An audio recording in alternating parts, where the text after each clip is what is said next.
My parents dumped me with my aunt so they could have a second kid. Now they're on TV, crying and telling everyone what a horrible daughter I am. That's because I bought my aunt a house and a car, paid in full. But I refused to give them a single dime. My mom tells anyone who will listen that I'm an ungrateful monster. But I just whip out the adoption papers my aunt filed for me. Then I mock them, sarcastically repeating the words they once said. Take this useless girl away. Don't let her get in the way of us having a son. My parents' eyes roll back in their heads. They look like they're about to faint. The day my mom found out she was pregnant with her second child, the whole family was ecstatic. But when they looked at 6-year-old me, their faces soured. They exchanged a look. That same day, they took me to my aunt's place in the city. My aunt lived in the city, but she wasn't well off. My parents always said she was a mess, in her 30s, unmarried, no house, renting a room in a rundown neighborhood and scraping by with a stall at the farmer's market. An ugly, poor old spinster, they'd call her. Their words dripped with contempt. But now, leading me to her door, they were all smiles, fawning all over her. They even called her their sweet, dear sister. When my aunt heard why they were there, she refused flat out. You want me to take the kid you made? You can't just throw your daughter away, so you can have another one. That's heartless. But no matter how much my aunt yelled, my parents wouldn't budge. May, my mother said, just think of it as having a live-in maid to take care of you. She's only 6, but she already knows how to do laundry, cook and clean. Just give her enough food to keep her from starving. You don't even have to send her to school. She can help you at the market. My aunt didn't believe it. Bullshit. What can a kid that small do? Besides, it's illegal not to send her to school. My mom was determined to leave me there. I had an experienced midwife check my belly. It's definitely a boy. Otherwise, I wouldn't be getting rid of Maya. She's my daughter, of course I love her. But how can a family not have a son? My aunt listened with a cold stare as my mom spouted her hypocritical nonsense, but she still refused to let me in. I just stood there, completely lost. That morning, I'd been feeding the pigs when they dragged me here. All I understood was that my parents didn't want me anymore. My mom said, her voice full of self-righteousness, I'm doing this for your own good too. You'll never get married. You don't have any kids. Raise Maya as your own, and she can take care of you when you're old. Think of it as doing a good deed. We'll come get her after our son is born. She gave me a hard shove towards my aunt. Go on, call her mom. My aunt still said no. But my parents just left me in the hallway outside her apartment and walked away. Before he left, my dad glared at me and hissed, You're with your aunt now. If you ever dare to come back, I'll beat you to death. It was sleeting that day. I watched their figures shrink in the distance until they were gone. I was left standing there alone, shivering in my thin clothes. I didn't dare chase after them. I knew they were having a son, and if I went back, they really would kill me. But my aunt didn't want me either. Her door was shut tight. I had nowhere to go.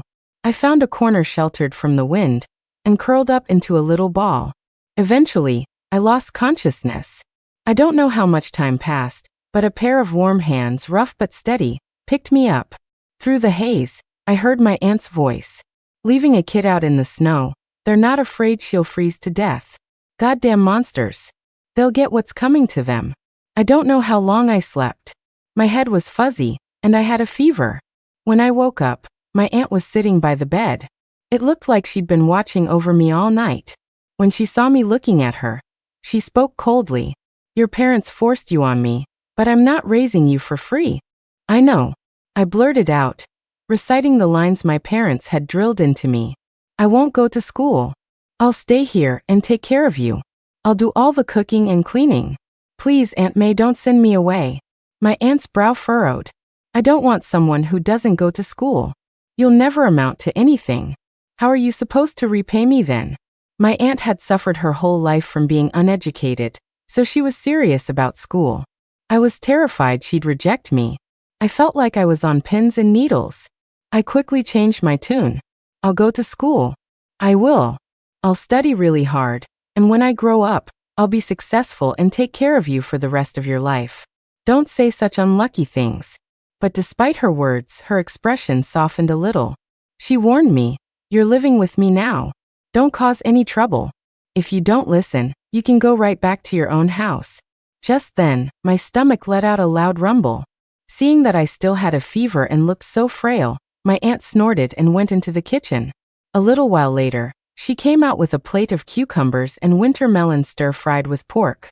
There were only a few slivers of pork in the dish, about as thin as slices of ginger, a silent testament to how little money she had. Afraid she'd think I was a waste of money, I only scooped a small amount of rice for myself. For her bowl, I packed it down tight and piled it high. When I served myself, I only took the cucumbers, not touching the winter melon that smelled of pork. I left every single piece of meat for her. My aunt frowned at me. "Is that all you're eating? What, you think I can't afford to feed you?" I gave her a pleading smile. "I'm not hungry, Aunt May." Seeing me picking at just my rice and cucumbers, her voice grew sharper. "Eat some meat." I shook my head hard. "I don't like meat." "You have to work hard, Aunt May. You need the energy. You eat it. Don't you lie to me." Her tone was severe. I jumped, scared she was about to send me back to my parents. I wrung my little hands, not knowing what to do, and finally told the truth. "Meat is expensive, and it's good for you. You should eat it, Aunt May." "I don't usually eat meat anyway. My parents never let me. They said girls don't deserve to eat meat." I was happy just to get some vegetables. At home, I always had to wait until my parents finished eating. Then I'd mix the leftover sauce into my rice. My aunt scoffed. "Who made that rule, that girls can't eat meat? Does meat have legs? Can it pick and choose who gets to eat it?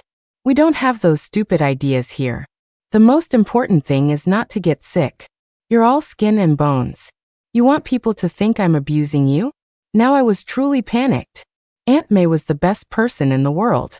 I would never let anyone say bad things about her.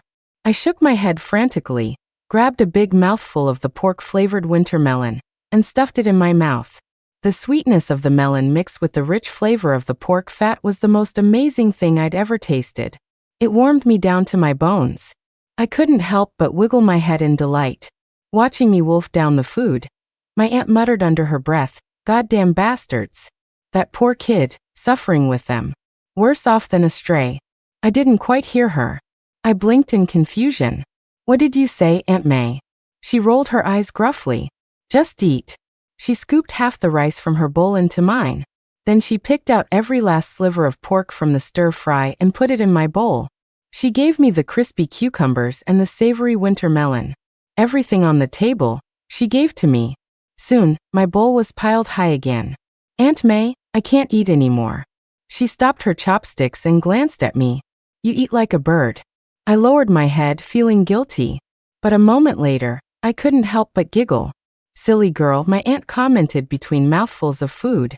"You eat too, Aunt May," I said, smiling sweetly at her. I picked out half the meat from my bowl and put it back into hers. My aunt couldn't read or write. She could barely scribble her own name. When she looked for jobs in the city, she would have to copy down the characters from the help wanted signs, one by one, and take them to someone who could read. They'd always take one look and shake their heads. "This job requires a middle school diploma." But my aunt had never been to school for a single day. Back then, girls in our village were like crops in a field, harvested one after another in exchange for a bride price. When she was 16, my aunt climbed the wall in the middle of the night and saw her neighbor's daughter, eyes red from crying on her wedding day. Aunt May tied her bundle around her waist and, with the morning dew still on the ground, ran away to the city. To survive in the city, my aunt worked harder than anyone. As long as it earned money, she wasn't afraid of any hardship.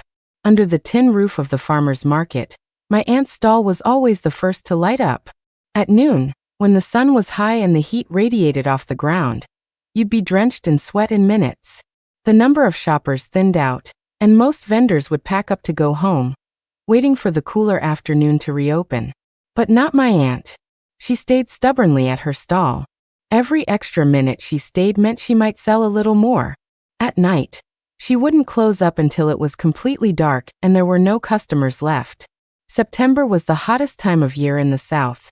My aunt kept her stall at the market, and I started at the elementary school near our house. Every day she gave me $3 for lunch, so I could get a bowl of pork noodles at the little restaurant downstairs. Aunt May didn't come home for lunch. She'd just eat a dry bun with some cold water. After a week of this, I felt bad for my aunt, and I felt bad for the money. $3 whole. That could buy enough winter melon for us to eat for 2 days.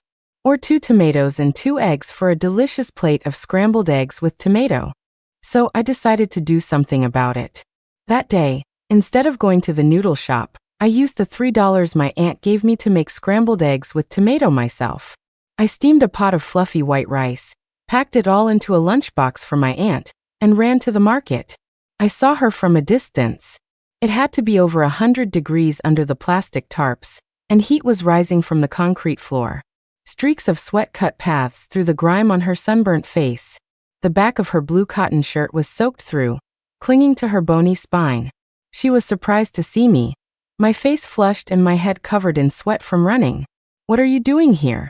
I was out of breath. "Aunt May, I brought you lunch." Lunch. She opened the lunchbox. Inside was a heaping portion of white rice topped with bright red tomatoes and golden yellow eggs. A delicious aroma wafted out. Seeing her surprised expression, I couldn't hide the proud smile on my face.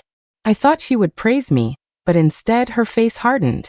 "Who told you you could use the stove? Do you know how dangerous that is?" "I know how," I insisted proudly. "I used to do all the cooking, dishes, and laundry at home." My aunt paused. "But you're not even as tall as the stove." I puffed out my little chest. I stood on a stool. My aunt fell silent, just looking at me. I didn't understand why she looked so sad. I just urged her, "Aunt May, hurry up and eat. It won't be as good if it gets cold." Before my aunt could say anything, a few of the other vendors who hadn't left noticed us. "May, is that your kid? She's so sweet. You're a lucky woman. Life's tough now, but with a kid like this, your future is bright." My aunt ate her lunch in big bites, unfazed. Who knows what the future holds? Right now, she's just a little pain in my neck. After a moment, she added, "But she's really smart. Got straight A's on her final exams. Her teachers all say she's brilliant." "Then you've got to support her." The man from the tofu stall next to us nodded enthusiastically, beads of sweat rolling down his weathered, sun-tanned cheeks. "For poor folks like us, education is the only way to change our fate." My aunt chatted and laughed with them. Life was hard, but it had its moments of joy. I didn't fully understand what they were talking about, so I just smiled along with them. And so it was settled. Every day, I would cook lunch and bring a portion to my aunt. We both got to eat a good, cheap, and delicious meal. Sometimes, when it was unbearably hot, I would bring a big jug of cold water for my aunt and the other vendors to share. The water they brought from home was always gone by midday, and none of them would ever dream of spending money to buy more. They would just swallow dryly, toughing it out until they closed up for the night. A big jug of cold water, poured into everyone's cups. They'd take big gulps, let out sighs of relief, and thank my aunt from the bottom of their hearts. The market was filled with a happy atmosphere. Looking at my aunt's smiling face, I wished I could stay with her forever. Those were the happiest days of my young life. I blinked.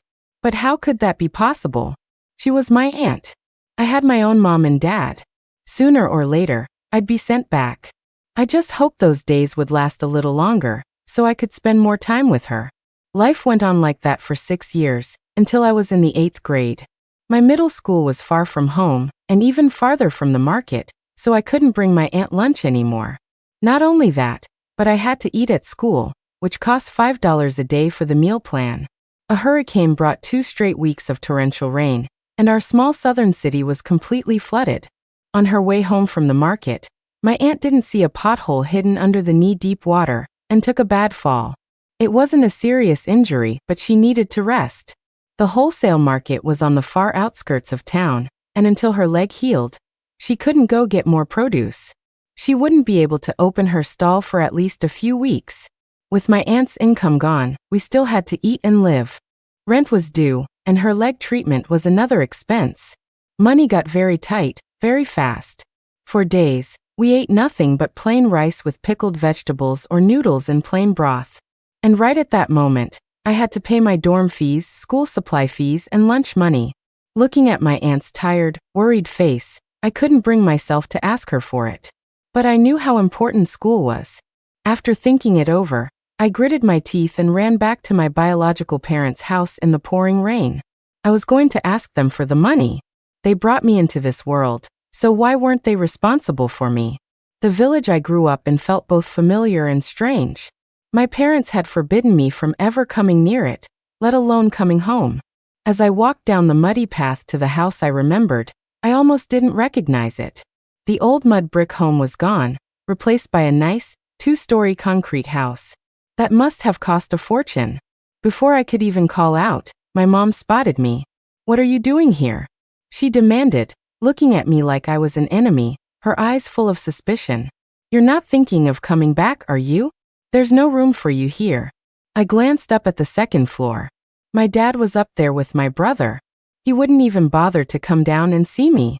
I forced myself not to blink, not to let my eyes well up. I was here for money. I couldn't lose my nerve.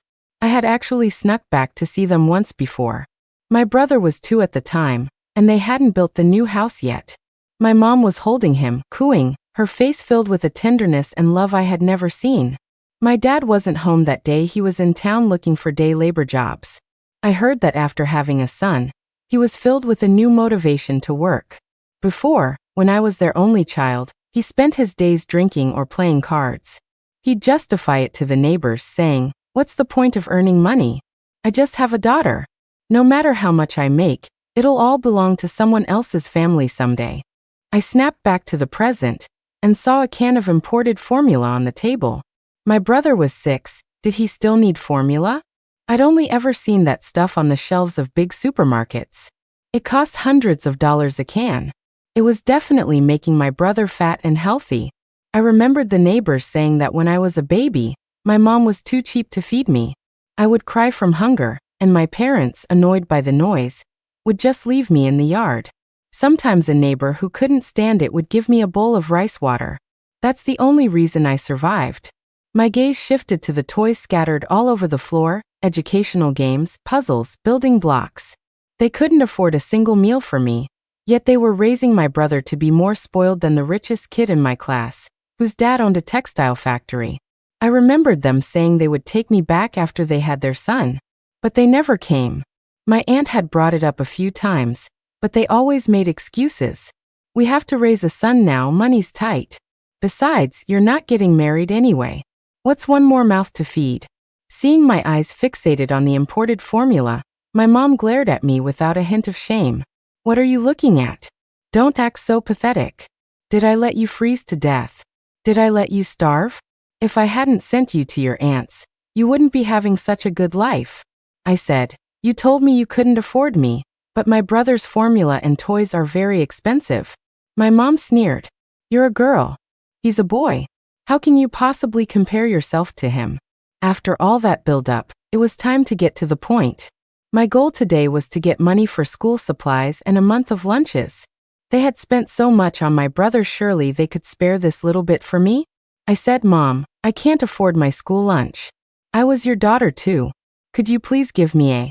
Before I could finish, my mom cut me off. Her eyes widened in fury, as if I had said something unforgivable. "Don't even think about it. The family's money is for your brother to get married someday. Not a single dime is for a useless girl like you." Realizing she had misspoken, she quickly forced a fake smile. "Those textbooks and workbooks are so expensive. It's a waste of money. A good student doesn't need all that stuff to learn. That money could buy your brother a nice new outfit. Be a good girl. You're a daughter. Don't compare yourself to your brother." I stared at her without saying a word. Every word she spoke was like a thorn stabbing into my heart. My staring made her increasingly uncomfortable, until she finally exploded in anger. Smack. She raised her hand and slapped me across the face. "Get out. If you can't afford school, then drop out. What are you staring at? I'm your mother. I have every right to hit you." When I got home, my face was still swollen. No matter what I did, it wouldn't go down. I tried to hide it from my aunt, but how could I? She noticed right away. "What happened to your face?" she asked, looking at me sternly. "Did you get in a fight?" "No," I hung my head, my voice barely a whisper. "My mom hit me." After I told her what happened, my aunt's chest heaved with anger. She was breathing hard, like a bellows. His mother. Some parents they are. In the end, the money came from the vendors at the market. A few of the uncles and aunts pitched in. It was a handful of crumpled bills and loose change. There was Mr. Zhang, the butcher who spent his days surrounded by the flash of his cleaver and the thunderous sound of his own voice. But whenever he saw me, he'd immediately wipe his hands and pick out the fattest sea bass for me. Kiddo, this one's for you. Steamed is the best way to eat it. There was Mrs. Liu from the tofu stand, who would haggle with customers over every last penny, but would always slip my aunt a block of tofu at the end of the day. Your kid's so skinny. Take this home and feed her up. And there was Mr. Fong, the pork seller, always reeking of grease and speaking in a gruff voice, but who only ever had a smile for me. Here, take this liver. Don't be shy. It's cheap, but it's good for you. They were just people from the market, not related to me by blood, but they were kinder to me than my own parents. The day her leg was better, my aunt suddenly called my school and told them I wouldn't be in. Come on. We're going back to the village. Not only that, she had packed my bags. It felt like I'd been struck by lightning. My deepest fear, being abandoned by the most important person in my life, was finally coming true. Tears streamed down my face. My aunt shot me a glare, but let me cry. I obediently followed her. She had raised me for so many years, she had already done more than enough. How could I dare to overstay my welcome in her home? As soon as we entered the village, people started pointing and whispering. The nosy ones even ran ahead to tell my parents. That shrew is back in the village. Doesn't get married, doesn't have kids. What's the point of her living? A woman's life isn't complete without children. My aunt ignored them completely. I glared back at them. I knew my aunt was fierce and never let anyone take advantage of her. Anyone who tried would get an earful from her, hands on her hips. That's why many in the village called her a shrew. But it was that ferocity that protected me. The money she earned by being tough paid for my school, my food, my clothes. Don't you dare talk about my aunt. The villagers burst out laughing. Ooh, listen to her, all protective. My aunt paid no attention to the gawkers. She led me straight to my parents' new house, stood in front of the door, put her hands on her hips, and started shouting. You two shameless bastards in there, get your asses out here. Your conscience must have been eaten by a dog. You dumped your kid on me all these years and never gave me a single penny. Come on out, everyone, and judge for yourselves. Look at these two thick-skinned, ungrateful leeches. The crowd loved the drama. Some roared with laughter and gossiped with their neighbors. A few tried to calm my aunt down. It's a family matter. Settle it behind closed doors. Don't make a scene for everyone to laugh at. My aunt sneered. You think I shouldn't yell? Then you take this girl home and raise her. I'm done paying to raise someone else's kid. At that, everyone who had been trying to mediate fell silent, like startled birds. They even took a few steps back. My aunt cleared her throat, ready to start again. Seeing they couldn't hide any longer, my parents finally opened the door, looking embarrassed. My dad glared at me and muttered, "Useless girl," then turned to my aunt, deciding to just brazen it out. "May, you've raised her for so many years, you must have feelings for her. Why don't you just keep her, treat her like she's your own?" My aunt laughed coldly. "You have the nerve to say that. You dumped your own kid on me for years, and now you want to saddle me with her for life?" My dad played dumb. "Look, we don't want the kid. If you really don't want to raise her, you can just take her to the reservoir. When she gets hungry and thirsty enough, she'll jump in herself. It won't have anything to do with us." I snapped my head up, unable to believe what I was hearing from my own father. His words were like blades, carving rust into my soul. Every syllable scraped against my eardrums, leaving a bloody echo. I knew my brother was the most important thing to them, but I thought maybe, just maybe, they had a tiny bit of affection left for me, that they just loved him more. But today, he told my aunt that if she wouldn't raise me, I should go jump in a reservoir. He made it clear that their home would never have a place for me. The tears finally broke free, and I sobbed uncontrollably. I was only 13, and the truth of being completely abandoned by my parents was more than I could bear. My mom glanced at me and then looked away. "Don't blame us for being harsh. Your brother needs money for tutoring, and later for a house, a car, a wedding gift for his bride and college. Where would we get the money to raise you?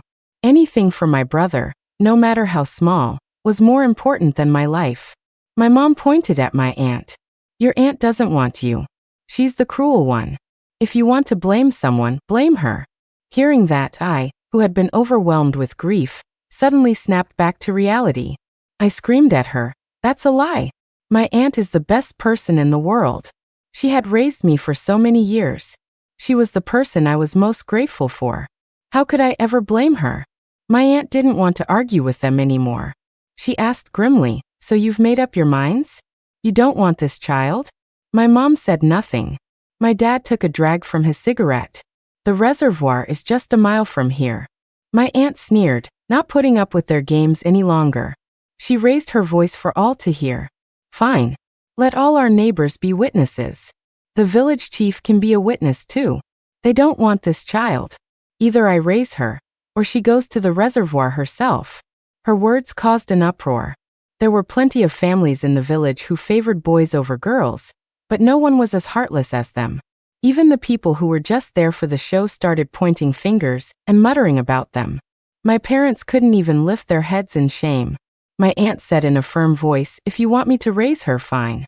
We're going to the police station today to file the paperwork. From now on, she's my daughter. She has nothing to do with you." Then, in a blur of motion, she lunged forward and slapped both my father and my mother hard across the face. The force sent them staggering back. "That's for hitting my daughter last time. I'm returning the favor." My parents were too ashamed to face anyone. The whole village was cursing them. They were so desperate to get the paperwork done and get rid of me that they didn't even bother fighting back. Even now, looking back, I think that was the happiest day of my life. My aunt took me to the police station. That day, I became her daughter. But at that moment, as I followed my aunt home, to our home, I cried the whole way. "Aunt May, if you were going to keep me, why didn't you just say so? I thought you were going to abandon me." She rolled her eyes. "You can't keep a secret to save your life." I was afraid you'd burst out laughing right in front of them. I blushed. She had a point, but I didn't want to admit it. No, I wouldn't have. I protested weakly. "I'm not that dense." At the end of 8th grade, I scored first in the entire district and won a 500 prize. I wanted to give the money to my aunt, but she wouldn't take it. "That's your money. Why are you giving it to me?" I was a little shy and couldn't meet her eyes. "It's for you." "Huh," my aunt snorted. "You think you can buy me off with $500? Wait until you're rich, then you can give me stacks of cash." And so, I came into possession of the first large sum of money in my life. I clutched the crisp bills, not knowing what to do with them. Should I buy snacks, ice cream, or chocolate I'd never tasted before? I always drooled watching the other students eat their snacks. Or should I buy myself a pretty dress, or a pair of cool, comfortable sneakers? I was so envious of the stylish sneakers they wore in gym class. In the end, I only bought a book and a workbook. I still had 460 left. I was walking down the street when I passed a boutique and suddenly couldn't move. In the window was a pair of black leather gloves that looked incredibly warm. They were lined with soft fleece on the inside and had practical leather on the outside. My aunt's hands were calloused from years of hard work. In the winter, they would get chapped and crack, sometimes even bleeding. She never complained, but I saw how she would unconsciously scratch her hands in the cold, and how she had trouble sleeping at night. I knew it must be painful. When I came out of the shop, I was holding a pair of gloves that had cost me $20. I had 440 left, and I knew exactly what to do with it. I was going to buy a phone. My aunt's phone had been broken for over a year, and she hadn't bought a new one. When she went to the wholesale market to get produce, she couldn't call the suppliers beforehand. Sometimes she'd make the long trip only to find the shop closed, and she'd have to go all the way back again. I told her to buy a new one, but she always said it was fine, it just meant a few extra trips. But I saw her trudging through the cold wind, her figure looking so frail. If only she had a phone. She could join the wholesalers' WhatsApp group and would know if they were closed, saving her a wasted trip. I used all my remaining money to buy the most basic smartphone I could find. It couldn't play fancy games and wasn't something I could show off to my classmates, but it was exactly what my aunt needed. It would make her life a little easier. When my aunt received the gifts, she didn't look happy. She pursed her lips and said I wasted my money. Even if you didn't spend it on yourself, you could have saved it. Why buy me things? I don't need anything. But I saw the corners of her eyes turn red. I got into the best high school in the city. I knew that education was the only way I could repay my aunt and change my own destiny. I never slacked off in my studies. I couldn't afford tutors, so after class, I would pester every one of my teachers with questions until I understood. I didn't care about the embarrassment other high schoolers might feel. My spoken English was poor, so I woke up 30 minutes early every day to practice reading aloud in a deserted corner of the athletic field, correcting my pronunciation bit by bit. Knowledge never betrays hard work. Throughout my 3 years of high school, I was at the top of my class in every exam. At the final pep rally before exams, my teacher praised me endlessly, saying that as long as I performed consistently, getting into a top-tier university would be no problem. Hearing that, even my usually stern aunt couldn't stop smiling. One day, we had some uninvited guests. My parents showed up at our apartment with my brother. They hadn't contacted my aunt in 2 or 3 years, terrified that I would become their problem again or ask them for money. As soon as they walked in, their eyes greedily scanned the room. Seeing how little we had, their faces showed undisguised disdain. My 11-year-old brother had changed so much I barely recognized him. He was a mountain of flesh, his whole body jiggling when he walked. Even his breathing sounded greasy. His small eyes, buried in rolls of fat, gleamed with greed. I thought to myself that whatever awful things my parents had done, it wasn't the kid's fault. I poured him a glass of soda. But the moment he saw me, his eyes lit up. Are you my sister? When are you going to buy me a house and a car? My hand holding out the soda froze. I slowly pulled it back and narrowed my eyes. What did you say? My brother was very excited and looked at me as if it were his birthright. Mom and Dad said that when you start working, you'll buy me a house and a car. Your salary will be mine too. Are you still in school, sister? You should quit and get a job. Then you'll have money to give me. I want the newest Nikes and a video game console. You're just a useless girl anyway, so school is a waste. You might as well start making money for me. He reached out his chubby hand to take the soda. I smirked and drank it all myself. Wah-ah. Seeing his soda gone, my brother couldn't handle the injustice.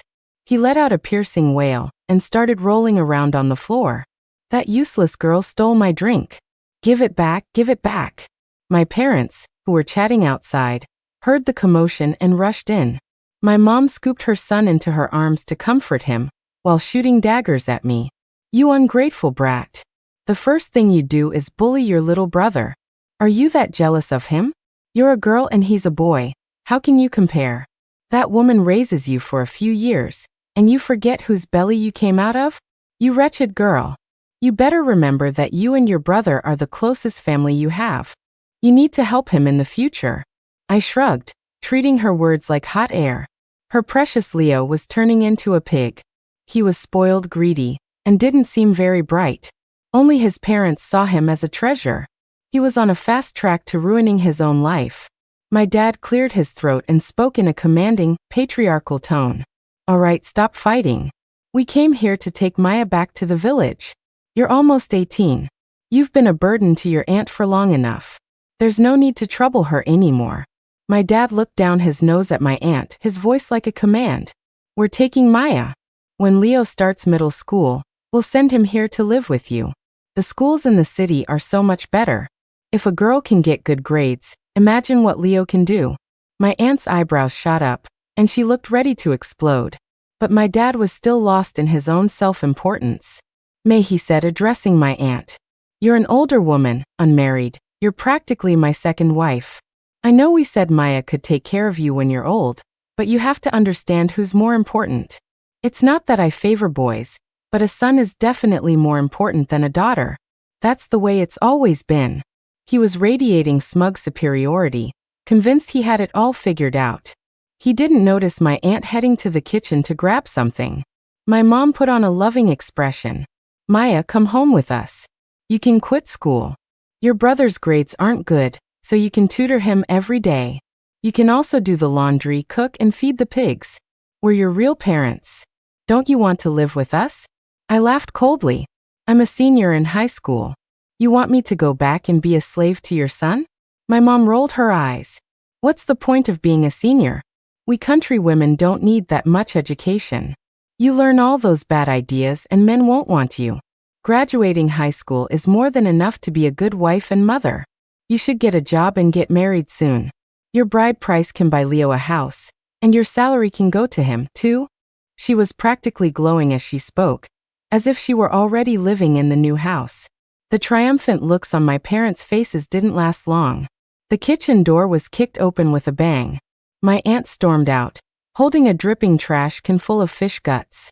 You two lard-brained wastes of space, she roared.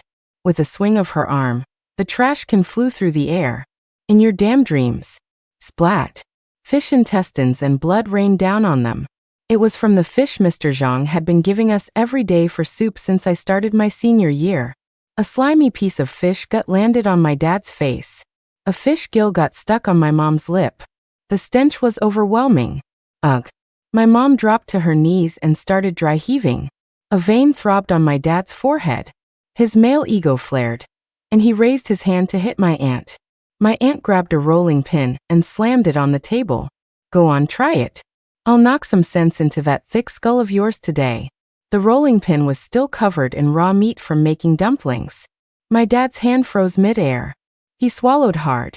May, he stammered, backing away with a nervous smile. We're family. Maya is our biological daughter. Family? My aunt jabbed the rolling pin at his shiny forehead. Where were you when I was raising this child? Now that she's grown, you claim she's yours? The reflection in the window showed her grimacing smile. Now you listen here. Since we're family, you owe me $100,000 in child support. Not a penny less. Pay up, right now. My mom's retching stopped instantly.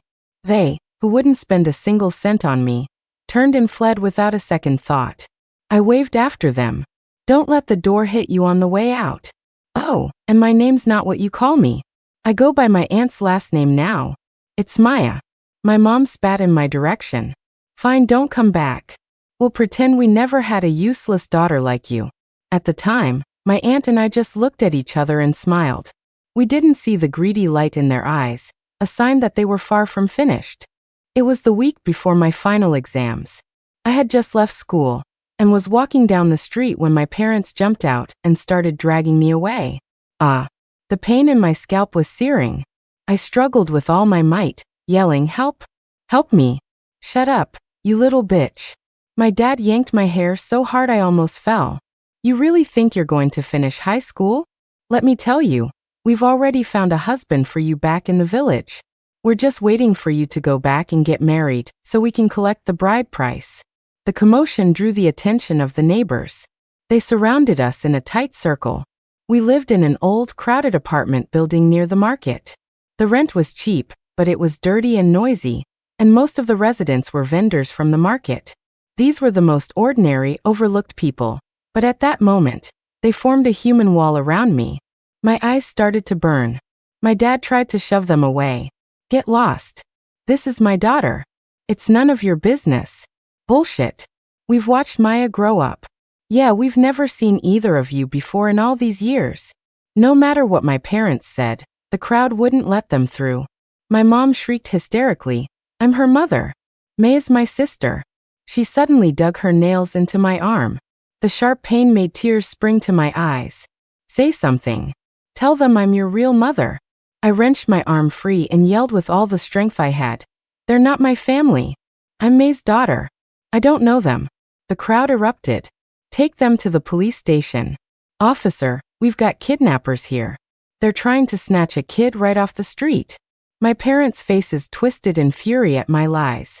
My dad's face was beet red as he roared, "I'm dealing with my own daughter. What the hell does it have to do with you?"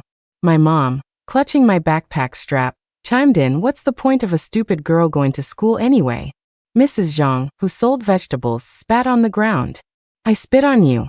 It's the 21st century, and you're still pulling this crap." Old Mrs. Lee from next door shakily raised her cane. "Where were you when May was working day and night to raise this child? Now you show up to reap the rewards?" A few younger women just rolled their eyes. "You're a woman yourself, and you treat your own daughter like this? Unbelievable. Even with their thick skins, my parents couldn't take the public shaming. Seeing the situation turning against them, they tried to run. But with so many people watching, there was no escape. Someone had already run to get my aunt. Just then she arrived out of breath. She grabbed a heavy wooden stick and blocked their path. The police are on their way. You try to kidnap my daughter in broad daylight. This isn't over. My mom completely lost it, pointing a finger at my aunt and screaming, "May, don't push your luck. That girl came out of my body. I'm her mother. What's wrong with me taking her with me?" Her mother? My aunt gave her no ground. Fine. Let's all go to the police station and see whose name is on Maya's legal papers. Let the police decide if you were committing a kidnapping here today. My mom couldn't win an argument with my aunt. She turned and spat at me venomously. "You ungrateful thing. It was a waste giving birth to you." I gave her a fake smile. "Need me to remind you how you dumped me on my aunt all those years ago? The noodles she's made for me outnumber the times you fed me as a baby." The police arrived. In the end, my parents were each detained for 7 days for disturbing the peace. By the time they got out, I had already finished my final exams. I waited anxiously for the results. Even though I felt I had done well, I needed to see the numbers to feel at ease. The day the scores were released, we were at the noodle shop downstairs. We didn't have a computer at home. A large group of our kind neighbors gathered around, eagerly waiting for my results. I typed in my ID and password. The results page that popped up was blank. My heart skipped a beat. I had a suspicion. The others saw the look on my face and exchanged worried glances. My aunt, seeing my expression, forced a smile to comfort me. "Did you do badly? It's okay. We'll just find a more expensive school. I can afford it. If you want to repeat the year, you can do that too. But you have to keep studying. An education is your future." The others chimed in. "That's right, Maya, you're a natural scholar. Don't be discouraged by one bad test. How could there be no score? Maybe the system is down. I'll call and complain right now." I finally couldn't help but laugh. "Aunt May, everyone, my score isn't showing up, probably because I'm in the top 50 in the state." My aunt feigned anger. "You scared me to death." The next second, she was crying with joy. The neighbors also let out a collective sigh of relief, congratulating us happily. I knew I had done well, but I didn't expect it to be this good. It wasn't until the calls started pouring in from Harvard, from Yale, from the State Board of Education, from my school, all to my aunt's phone, that I realized I was the top scorer in the entire state. Besides the offers from top universities, what excited me even more were the huge cash prizes and scholarships. My school gave me $100,000, the city gave me $200,000, and a local real estate developer gave me $500,000. I suddenly had $800,000.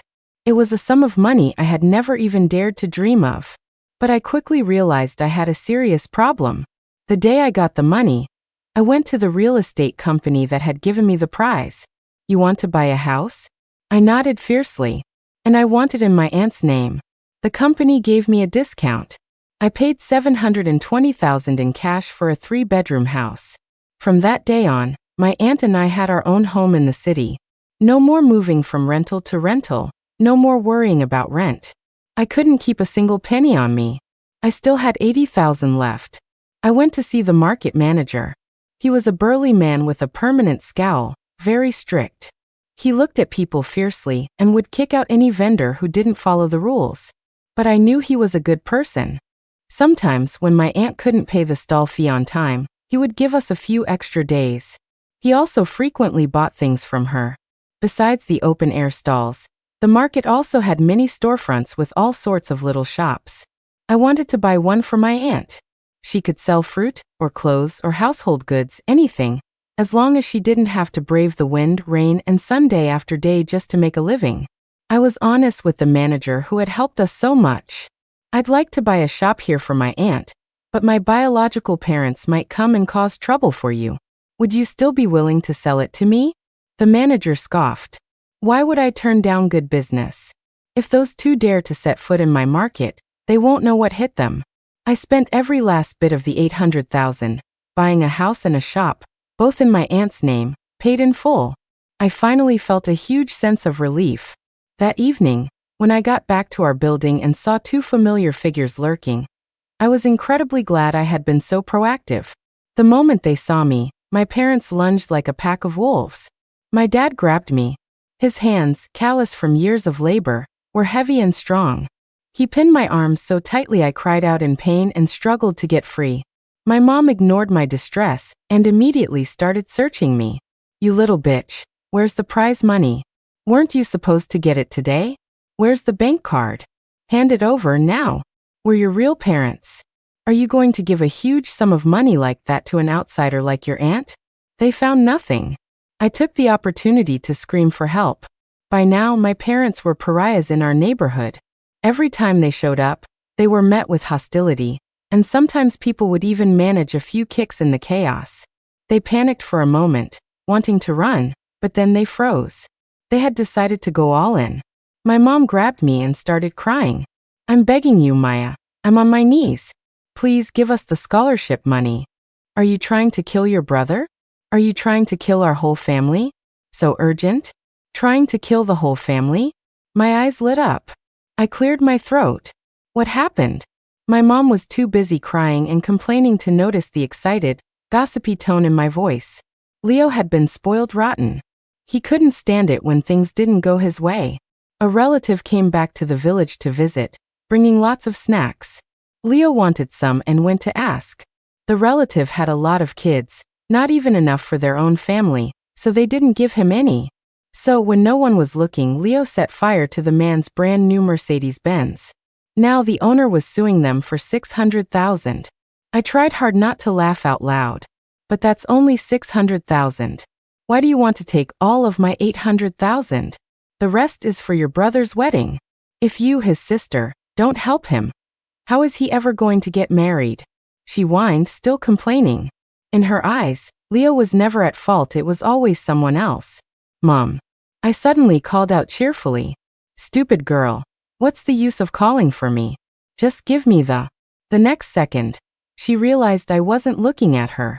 Behind her, my aunt was approaching with a rolling pin. "Aunt, uncle," I said, forcefully pushing her hand away. I ran to my mother, my real mother, and spoke to them with sincere emotion. "Please don't come bother me anymore. I have my own mother. As for the $800,000, you can forget about it. I bought a house and a shop, both in my mom's name. Paid in full. I don't have a single cent left.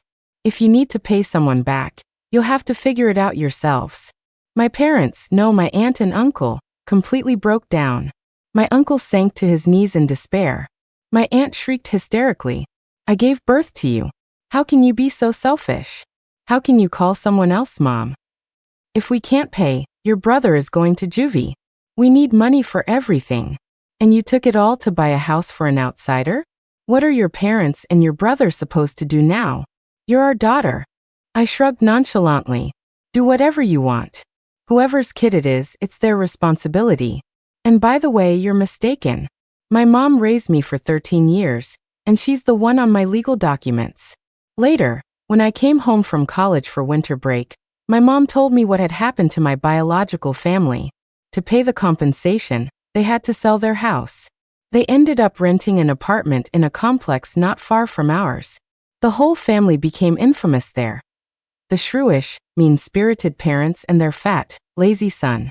They brought Leo to the city for school, thinking that if a girl like me could get into such a good university, it would be a piece of cake for a boy like him. However, Leo didn't even get into high school. They had to pay a bribe to get him in.